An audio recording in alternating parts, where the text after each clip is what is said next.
It's me, Kenan Shaw, and today I want to finally do the video that somebody out there wants to see on foam. I've used foam a lot in my playing and under the strings, and I've been getting a lot of people saying, "Hey, have you seen the Nordy Mute? Do you think that's good?"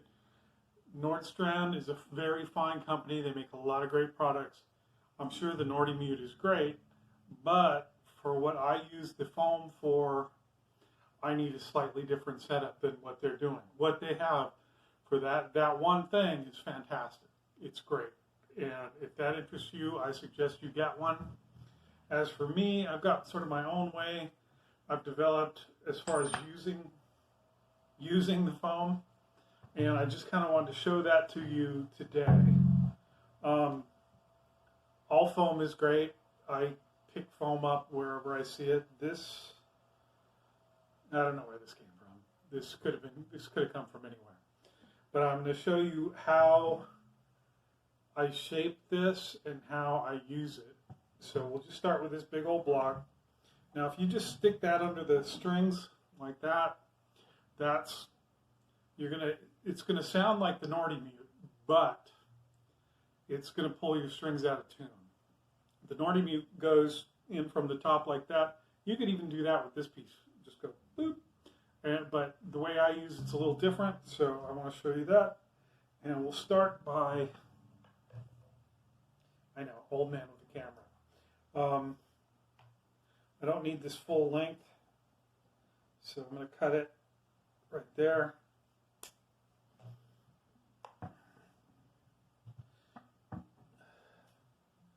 Now the other thing I do is I prefer more foam under the E string than the G.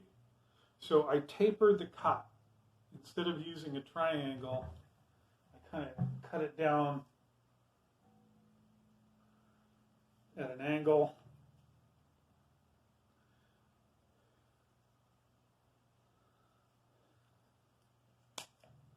Like that. So now I've got this. I've got a wedge. Note the wedge.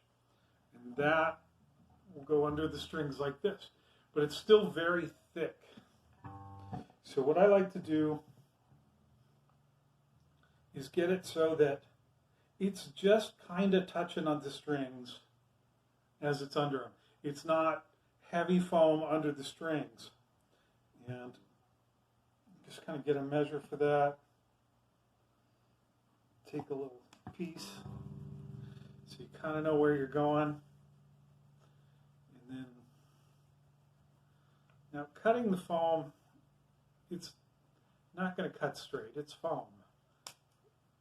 You're going to get sort of a little channel there. That's all right, that's not a problem. So now it's, I'll show you a second. This is what I have now. See that? Can you see it? Still not done though. Because the arch of your strings goes like this, what I like to do is the side you've already cut, go back in there. I'll put this down and show you up close. So what I'm going to do is just cut sort of the same arch but into the bottom of the foam. So you see I'm sort of cutting off the corners.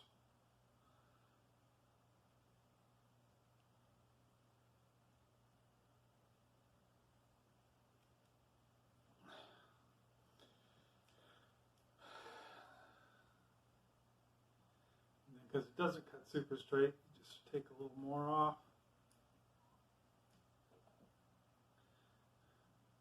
And you see what I've ended up with? This. Now that, the curved side, is the bottom. Because then when you put that on the body, that flattens out and you get sort of a nice, even And like I say, it's just kind of touching the bottom. So I end up with this.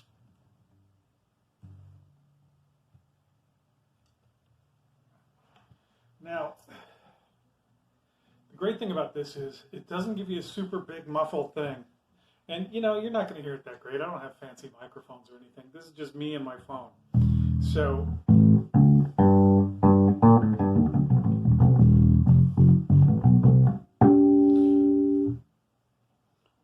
what this does, at least to my ear,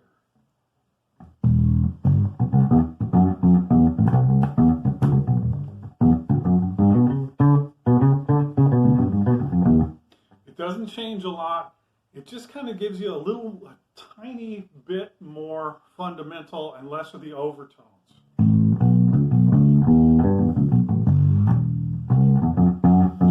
Now, the beauty of it is you can tailor your sound just by moving this. Now, as you move it up more, you get less sustain.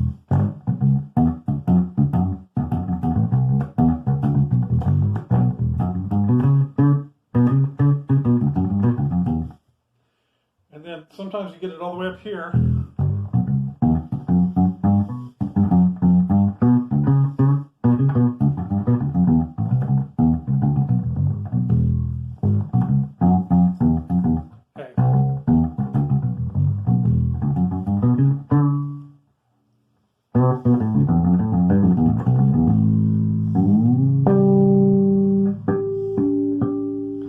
So that's it. It kind of becomes a tone knob for me.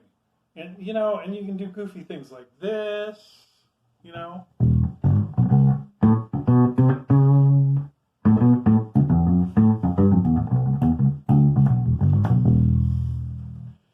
You reverse that.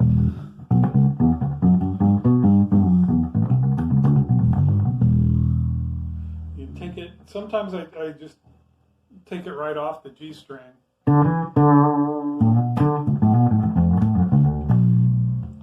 And I had another bass I was using this on the other day, and I actually took it off the E string because I was getting a lot of good neck rattle. Well, it wasn't this bass, but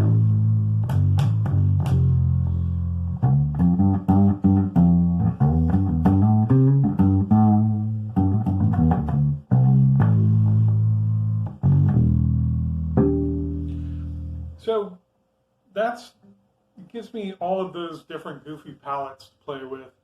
I'm not selling foam.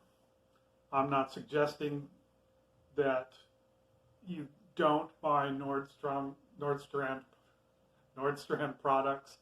I'm just, I had a lot of inquiries and I thought I'd just do a quick little video on how I use it and what I do with it. And, you know, old man with a camera. Thanks for watching. See you out there.